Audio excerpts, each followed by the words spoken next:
Okay, so we are studying forces and momentum in AQA physics. So these were the topics that we covered yesterday. We studied about momentum. Today we have to study about law of conservation of momentum. So let me take you to the topic. Alaikum sir. Walaikum salam. Okay. So we started from here, momentum. We discussed the general definition of the momentum, and then we established the relation between force and change in momentum. And then we defined force and then impulse of force. Then we drawn two graphs, force time graph, area under which gives you change in momentum. And then we then we have drawn momentum time graph. Gradient of that gives you the force. Okay. And we did a couple of questions. We looked upon change in momentum as well. And the important aspect was that as velocity is vector, so whenever the object changes its direction, flips its direction of motion, so you have to assign a negative sign in order to find the change in momentum. Okay. Now our next topic is law of conservation of momentum. So law of conservation of momentum. Okay, this law is very simple and it is from your previous knowledge, from your previous qualification, you know that let's say if two objects are there, let's say this is object A moving with velocity UA, and then another second object is there, which is B, and it is moving with UB, and such that UA is greater than UB. So it means the first object is going to hit the second object. So this is B, and the first object is going to reach it out and going to hit that. So now this is called state of collision. Okay, so A object is going to exert a force on B, which is, you can say, FA, because the A is exerting the force on B. And then following the Newton's third law, B is exerting a reaction force on A in opposite direction. And then they have some contact time as well. So this is the phase where the momentum of both the bodies are going to change. So after they separated, B continue to move with velocity VB, the new velocity VB, and A continued in the same direction with velocity VA. But over here, this VA is now smaller than VB because the object A has transferred some of its momentum to object B. So these are the three situations. The first situation is before collision. So we say BC, before collision.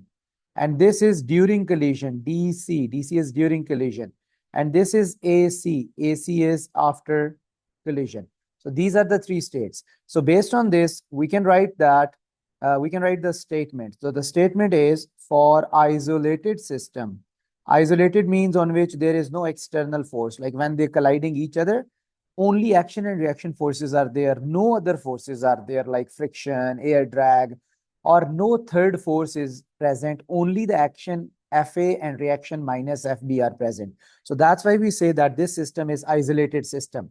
So the statement is for isolated system, sum of momentum after collision equals to sum of momentum before collision. This is the same statement as you have done previously. So this is called the statement of law of conservation of momentum. Now, if we talk about its equation, that is very simple. Sum of momentum before collision is equal to sum of momentum after collision. So it is like sum of is equal to sum of. So this is the equation of principle of momentum. Okay, so this is momentum before collision, momentum before collision, and this is momentum after collision. And very important thing in this point to remember, the thing that you have to remember, you have to keep in mind, if anything is moving to right, you keep its velocity positive. While if anything at any point is moving to left, you take its velocity negative. This is very important. They will not give you in the question that take this positive, take this negative. You will have to take the signs as positive or negative by your own self. Okay, so uh, right. So this is law of conservation of momentum in 1D, and in our syllabus is only 1D. 1D means that the object is moving only in straight line. 1D is straight line motion. Okay, so this is law of conservation of momentum. So what we have to do is we have to study some cases of conservation of momentum. After this class, I will share the notes of this from the book, and you will have to read that definitely tonight. Okay, so the first case is straight line motion. Straight line motion in one direction. This is the simplest case, very simple case, the O-level case. And we can say that, let's say if this is the first object which is moving, and let's say this is the second object which is over there, and then after collision, they will be moving in the same direction. Okay, so now we can say that this is 10 kg and it's moving with 10 meter per second. Okay, this one is 20 kg and it was moving at 4 meter per second. Okay, after collision, this object started moving with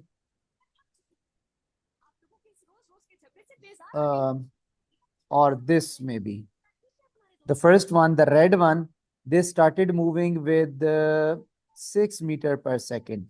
So you have to find what is the velocity of the second one, right? So this is your first object A, this is B, this is A, and this is B.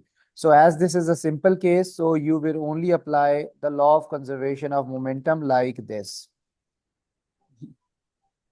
And then as all the movement before and after collision is to right, so you will take all velocities as positive because before and after collision, everything is moving to one direction. So you will take every velocity as positive. So M1 is 10, U1 is 10, M2 is 20, and U2 is 4. This is very basic question, O-level question.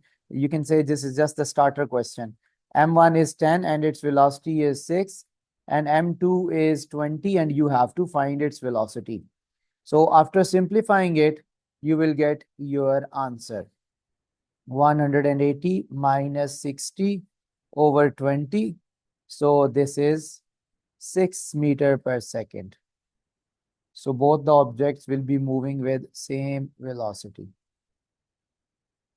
Okay, now many questions can be can come for like this change in momentum, like how their velocity has changed. So one question that can come from here is find change in momentum of B due to collision.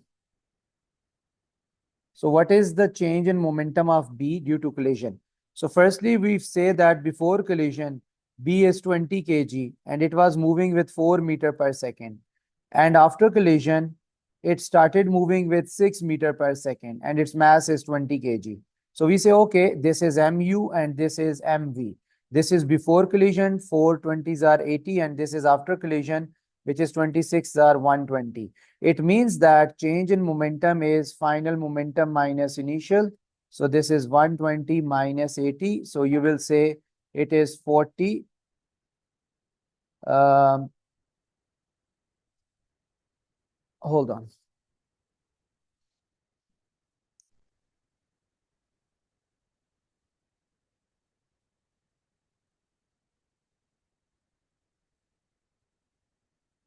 Assalamu alaikum.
Okay, so the thing is, the change in momentum is 40 uh, Newton second, which is the unit of momentum.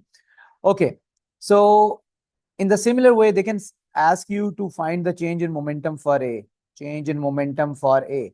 So we know that law of conservation of momentum says that the momentum that one object loses, that shift to the other.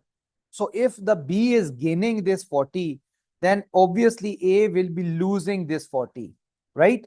Because the momentum that B has achieved, that comes from the other object. So the object that gains momentum, that is positive, and the object that loses momentum, it is negative. So negative means that it is the lost momentum, and positive means that it is the gained momentum, right? Okay, let's move on to the next case, case 2, which is head-on collision.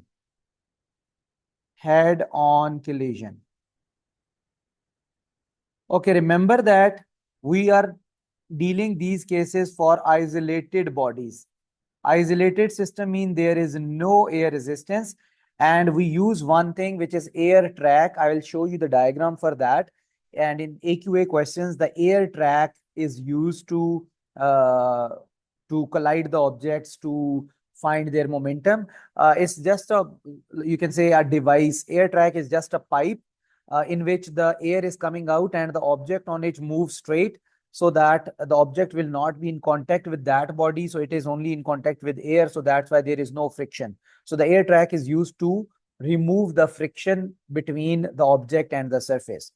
The rest of everything is same. So it is, air track is only used so that it is make sure that the system is isolated and there is no friction acting on the object. Head-on collision.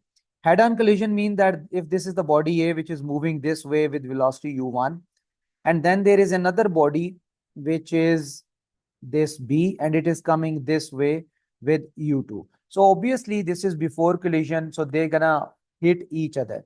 So let's say they will be hitting each other like this. When they are hitting, A is exerting a force on B, and B is exerting a force on A, right?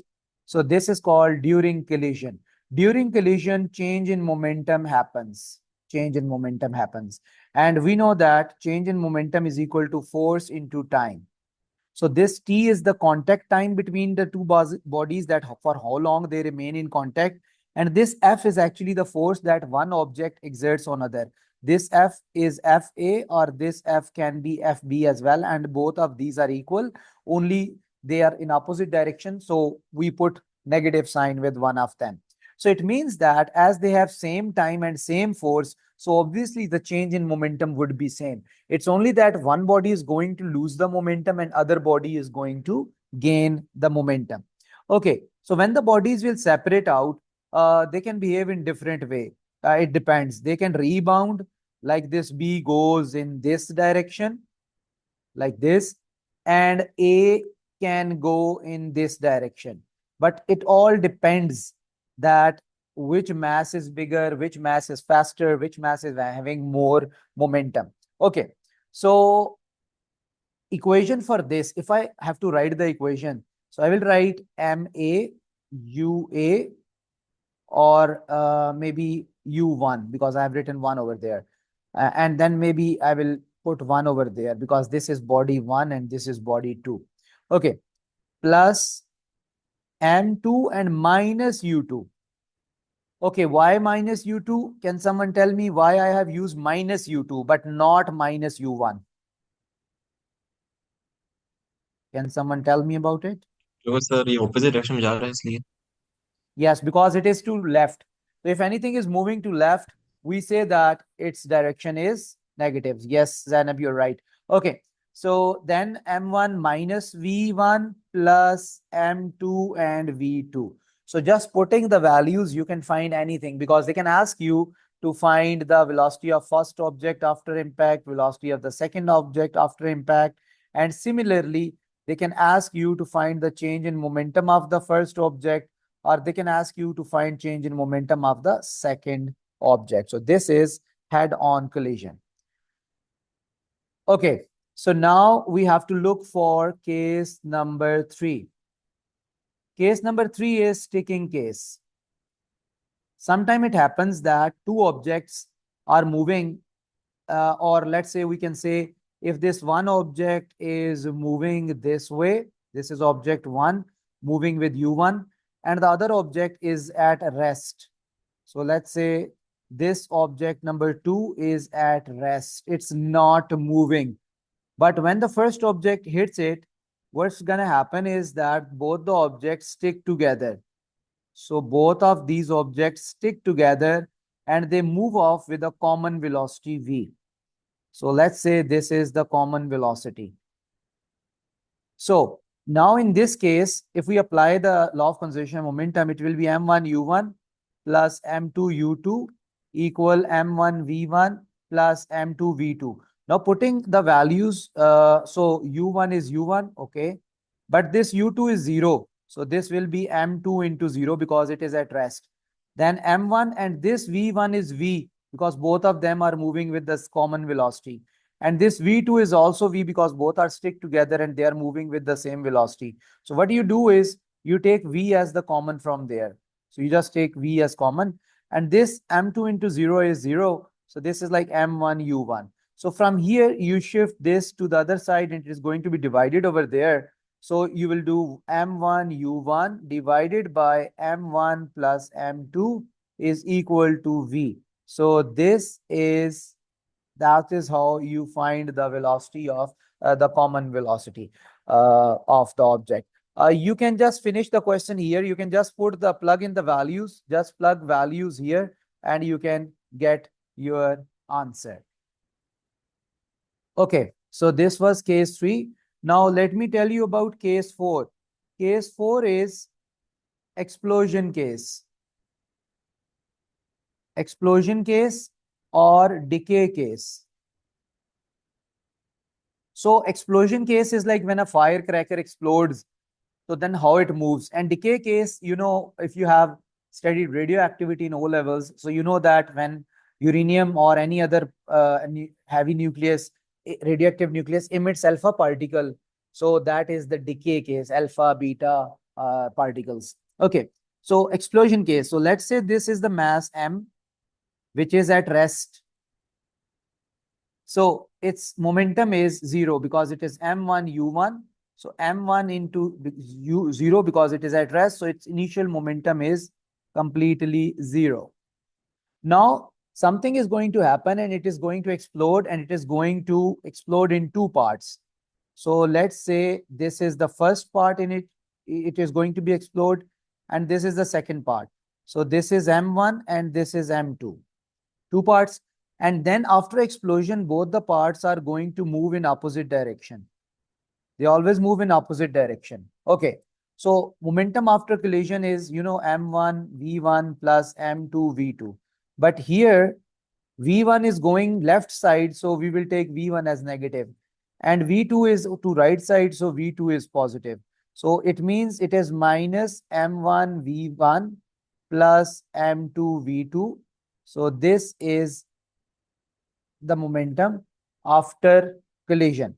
So momentum before collision, I'm just writing the abbreviation. Momentum before collision is equal to momentum after collision. So you know the before collision momentum is 0 because it was at rest, and after collision it is minus m1 v1 plus m2 v2. So what you do is this is minus. So when you shift it to the other side, it will be positive. So it will be m1 v1 equal m2 v2. Okay, now we are going to draw a very important conclusion.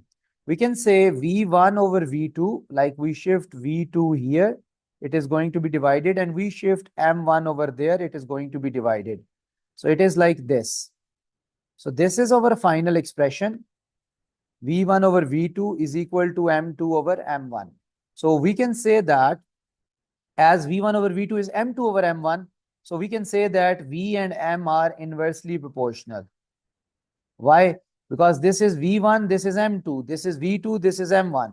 It means both of them are in different position, inversely proportional. So velocity is inversely proportional to mass. This means that heavier part, heavier fragment, like if you are dividing that in two parts and one part is heavier, so it's having more mass, so it will have lower velocity. So heavier fragment will have lower velocity or less velocity. And similarly, uh, the lighter fragment, the lighter part, the lighter part, of course, lighter part means less mass, so it will have higher velocity, will have higher velocity. This is common sense. The bigger part moves slowly and the smaller part move fastly. So both of them move in opposite direction, always in opposite direction.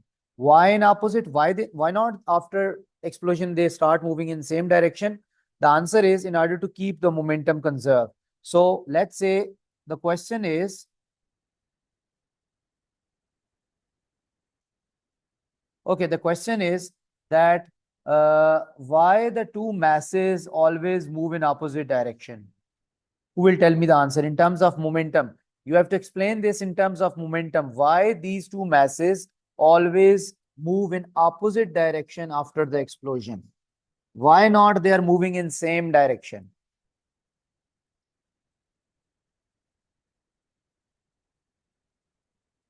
So this is a very common question. After explosion, why the two fragments move apart in opposite directions?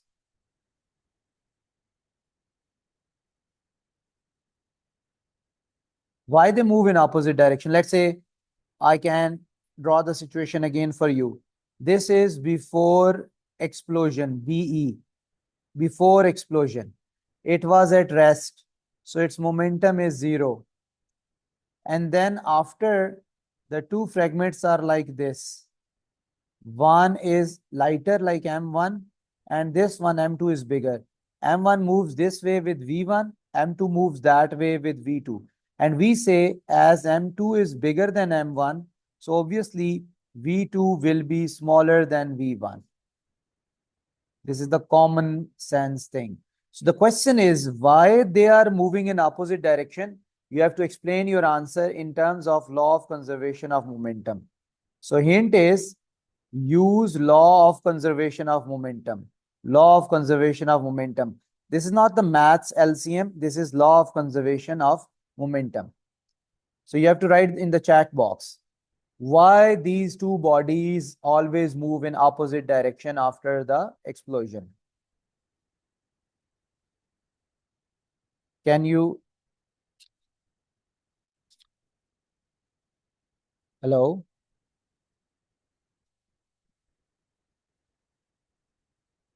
Can you hear me?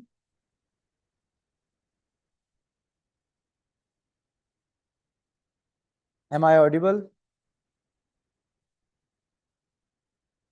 Okay, right. Oh yeah, that was at 8:45. Someone wrote that your mic is muted. I thought that I am talking too much and mic is muted. Okay. Okay. So the question is why they are moving in opposite direction. So let me write the answer for you. So the answer is since initial momentum of mass is 0, momentum of mass is 0. that is before explosion, right? This is before explosion. According to law of conservation of momentum, according to law of conservation of momentum, LOCM, law of conservation of momentum, final momentum of fragments, final momentum of fragments should also be zero. Because this is law of conservation of momentum, that sum of momentum before and after collision remains the same, or after explosion remains the same. So as before explosion it is zero, after explosion it should also be zero. So momentum can only be zero if both the fragments are moving in opposite direction, because one will be positive and other will be negative. So when you add them, the negative sign will help to cancel the momentum to zero. So we say, since the initial momentum of mass is zero, so according to law of conservation of momentum, final momentum of fragments should be zero, which is possible only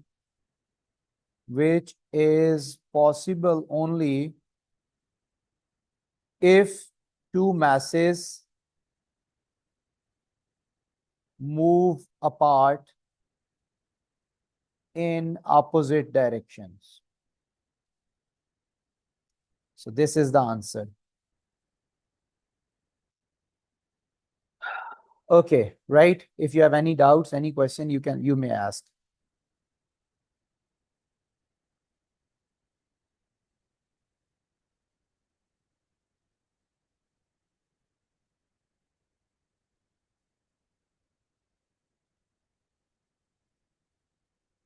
Okay, beta, if you have any doubt, you can ask, you can discuss with me about that. Or is everything clear? This is actually simple IGCSE stuff so far. So is everything clear? Okay. So people are saying everything is clear. Okay. Right. So let's move on. Okay, let's move on now.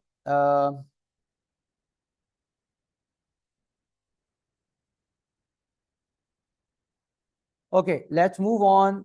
Graphical presentation of law of conservation of momentum. Now for the, okay, hold on. No. Before that, I have to tell you about something else. I have to tell you about collision. What is collision? Collision is actually the state of interaction between two bodies. So we say it is state of interaction between two objects. So whenever two objects come into contact with each other, then we say that this is state of collision. So let's say this is first object and this is second object, and they are going to collide with each other and they're going to exert a force on each other. So during collision, both the bodies exert force. Body 1 exert force on F1, which is called action force from Newton's third law of motion. And the body 2 exert a reaction force on 1, which is called F2, which is reaction force.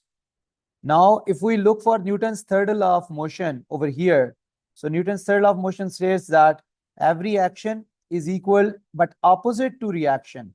So that's why F1 is equal to F2. And the contact time is same. Both objects remain in contact for the same time. So that's why when you do F into T, you will get change in momentum. It means both objects will undergo same change in momentum. One object is going to lose the momentum and other object is going to gain the momentum. So this is collision. Now, how many types of collision? So there are two types of collision. One is elastic collision. Elastic. And second one is inelastic collision. Okay. If we look for the elastic collision is actually the ideal collision. And inelastic is actually the real time in real world. So in real world, we encounter inelastic collision. Okay, we have 5 minutes left. So let me quickly tell you about their comparison. So first we have to look for elastic collision. Again, this is O-level stuff, nothing new in it. And then the next one is inelastic collision. Okay, as I told you before, elastic collision is the ideal collision and theoretic, and this inelastic collision is actually the real-time collision. So in elastic collision, the momentum remain conserved, like the law of conservation of momentum. Same is in inelastic collision. The momentum is always conserved. Like law of conservation of momentum is applicable. Law of conservation of momentum is applicable on both of these. So during collision, the total momentum of the system always remains conserved. The difference between them is that the kinetic energy of the whole system, the system means the two bodies which are interacting, remain conserved. It means that sum of kinetic energy of colliding bodies before collision, BC is before collision, is equal to sum of colliding bodies, sum of kinetic energy, of course, of colliding bodies after collision. So both are same. It means that there is no loss energy. So the kinetic energy remains conserved. It only shifts from one object to other. There is no sound energy, no heat energy. That's why we say this is ideal collision, because no lost energy only happens in ideal collision. Okay. For the inelastic collision, the kinetic energy does not remain conserved. It means kinetic energy of system is lost in form of heat and sound. So that is what happen in real time situation. Whenever two bodies are colliding with each other, of course, you can hear their sound as well, and they can produce heat as well, right? So this was the thing for today. What I'm going to do is I am going to share these notes with you, and you are supposed to read them out, right? And you're supposed to solve the questions as well. So you're supposed to solve these questions, right? So we are done with law of conservation of momentum. We have to keep one more class to wind this up. Especially, I'll have to show you about some of the technical things, like as I told you about the air tracks and vehicle safety. So, hopefully on Monday, I will be keeping that class in which we will wrap this up. But right after this class, I'm going to send you these notes, and I'm going to upload this video on the YouTube as well, right? So, sir sessional में क्या हो रहा है? बेटा sessional में ये यहाँ तक आ रहा है जो हम अभी ये कर रहे हैं ना, ये अभी जो हम इसका